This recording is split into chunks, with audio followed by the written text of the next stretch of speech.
हाँ ठीक है बेटा, जैसा ठीक समझो। रंजना जी ने ठंडी सांस लिया और फ़ोन रख दिया। उनकी बेबसी आंखों से बह निकली थी। उनका हर दिन रोते हुए बीतता था और रात जागते हुए। उम्मीद रहती थी कि दोनों बेटे फ़ोन करेंगे और उसका हालचाल लेंगे। इसी उम्मीद में रंजना जी पूरी रात आंखों आंखों में ही काट दिया करती थी। ऐसा नहीं था कि उसके दोनों बेटे उसको पूछते नहीं थे, लेकिन परदेसी बाबुओं का कहना भी क्या, कोई दूर से कितना भी बात कर सकता है। यह भी एक कड़वा सच था। हर कोई अपनी ज़िंदगी में व्यस्त रहता है, अपने ही मुसीबतें और दिनचर्या से जूझते हुए।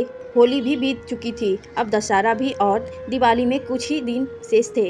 रंजना जी ने बारी बारी से अपनी दोनों बेटों को आने के लिए कहा था, लेकिन बहाना तैयार था। दोनों बच्चों अब नए साल में आने की बात कर रहे थे। रंजना जी ने ठंडी सांस भरी और कहा, चलो कोई बात नहीं, अब दिवाली भी बिना परिवार की ही निकाल लूँगी मैं, पर नए साल में तुम दोनों जरूर आना। न जाने बूढ़ी आंखें कब पथरा जाए। हाँ माँ, हम कोशिश करेंगे और इस बार भी आपको साथ लेकर आएंगे। उनके दोनों बेटे दीपक और ज्योति ने उम्मीद दिलाकर फ़ोन रख दिया था। रंजना जी की अब देह थकने लगी थी। निरंजन जी के जाने के बाद तो वह बिल्कुल ही अकेली और निस्सहाय महसूस करने लगी थी। आज दोनों बेटों से बात कर वह बहुत आहत हो गई। पानी का बोतल उनके बेड पर ही रखा हुआ था। उनकी काम वाली दोनों समय आकर पूरे काम करके उनके बिस्तर पर गर्म और ठंडे पानी की बोतलें रख जाती थी। लेकिन रंजना जी ने अपना मन बदलने के लिए अपने कमरे में ही वॉक करने लगी। थके हारे कदमों से पहले बाथरूम गई, फिर फ्रिज से पानी निकालकर वापस सोफे पर बैठ गई। इस तरह अपनी मौत का इंतजार कोई कैसे कर सकता है। भला पानी का घूंट भरते हुए वह बुदबुदाई। अपने सिर पर हाथ रखी वह पुरानी यादों के भंवर जाल बहने लगी। उनका एक खुशहाल परिवार था। उनके पति निरंजन चौधरी ऊंचे पद पर मुख्य अभिनेता थे। उनके 2 बच्चे थे, दोनों ही पढ़ाई में इतना ही तेज थे। पैसों की कोई कमी नहीं थी। बच्चे अच्छे स्कूल कॉलेज में पढ़ रहे थे। जब एक एक कर दोनों बच्चे विदेश चले गए, तब रिश्तेदारों और पास पड़ोसियों से मिली सराहनाओं से वह फूले नहीं समाई करती थी। फिर धीरे धीरे बच्चों की शादियां हुई और सब अपनी ज़िंदगी में रमते चले गए। बच्चे अपनी ज़िंदगी में खुश थे और रंजन अपनी ज़िंदगी में। सब कुछ ठीक चल रहा था। अचानक ही निरंजन जी की सड़क दुर्घटना में मृत्यु हो गई और रंजना जी एकाएक ही अकेली हो गई। दोनों बच्चों ने उन्हें साथ चलने के लिए कहा था। उनका आत्ममन आड़े आ गया। बेटे बहू के साथ रहना, वह भी विदेश में हमेशा के लिए, यह वह नहीं चाहती थी और बहुत हद तक दोनों बच्चे भी नहीं चाहते थे। बच्चों की इरादे उन्होंने भांप लिया था। वह इस घर से अपने पति की यादों से निकालना नहीं चाहती थी, लेकिन अब ये रातें लंबी हो रही थी और दिन अतहीन।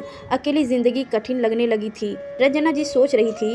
उन्हें ने ड्राइवर में रखा निरंजन जी का मोबाइल निकाल लिया और उसे देखने लगी। जब उनका मन भटकता और उदास होता तो वह निरंजन जी के मोबाइल खोलकर देखती रहती। उनकी फोटोज, फाइल और वाहट आदि को देखकर वह फिर से रिफ्रेश हो जाती थी। वह हाइज पर सरसरी निगाह डाल ही रही थी कि उनकी नज़र एक डॉक्यूमेंट्स पर पड़ी। उन्हें याद आया, निरंजन जी ने ग्रामीण महिला उत्थान के लिए कुछ रुपयों का सहयोग किया था।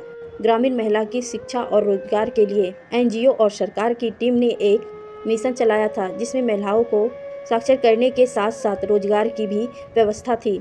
निरंजन जी को भी एनजीओ की टीम में कुछ सहयोग करने के लिए कहा था। निरंजन जी को यह पसंद आया था। उनका सकारात्मक सोच देखकर सरकार ने उनसे कहा था, यदि आप भी कुछ योजना शुरू करना चाहते हैं तो कर सकते हैं, हम आपकी मदद करने को तैयार हैं। अचानक निरंजना जी को याद आया। निरंजन जी ने कहा था, रंजना तुम बुनाई अच्छी करती हो, तुम गांव की महिलाओं को बुलाकर बुनाई की प्रशिक्षण दो और छोटे छोटे क्राफ्ट्स आदि बनाकर दो।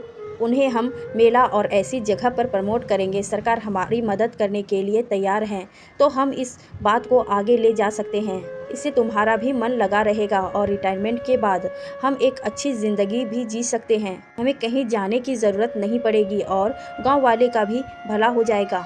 बिल्कुल सही बात। रंजना जी भी यह सुनकर बहुत खुश हो गई थी। उन्होंने इस चीज़ पर काम भी करना शुरू कर दिया था, लेकिन फिर अचानक ही एक सड़क दुर्घटना में निरंजन जी चल बसे और उसके बाद सब कुछ कागज में ही सिमट कर रह गया। अचानक इस बात को याद करके रंजना जी खुशी से ललक उठी। उन्होंने बहुत कुछ सोचा और फिर जाकर सो गई एक नई सुबह के लिए। दूसरे दिन जब कमला काम पर आई तो उसने रंजना जी को काफ़ी खुश देखा। वह हैरान हो गई। माँ जी क्या बात है, आप बहुत खुश हैं। कमला आ गई, लो चाय पियो। यह क्या माँ जी, चाय मैं बना देती। अरे तो क्या हुआ, रोज़ तो तुम ही बनाती, आज मैंने बना दिया तो क्या हो गया, पियो चाय। बड़ी अच्छी है चाय माँ जी, रंजना जी ने चाय पीते हुए कहा। कमला मेरी बात सुनो, तुम्हारे गांव देहात में जितनी भी महिलाएं यहाँ आकर मेरे से बुनाई सीखना चाहती हैं उसे बुला लिया करो। मैं कल से सभी को बुनाई सिखाया करूँगी। ठीक है माँ जी।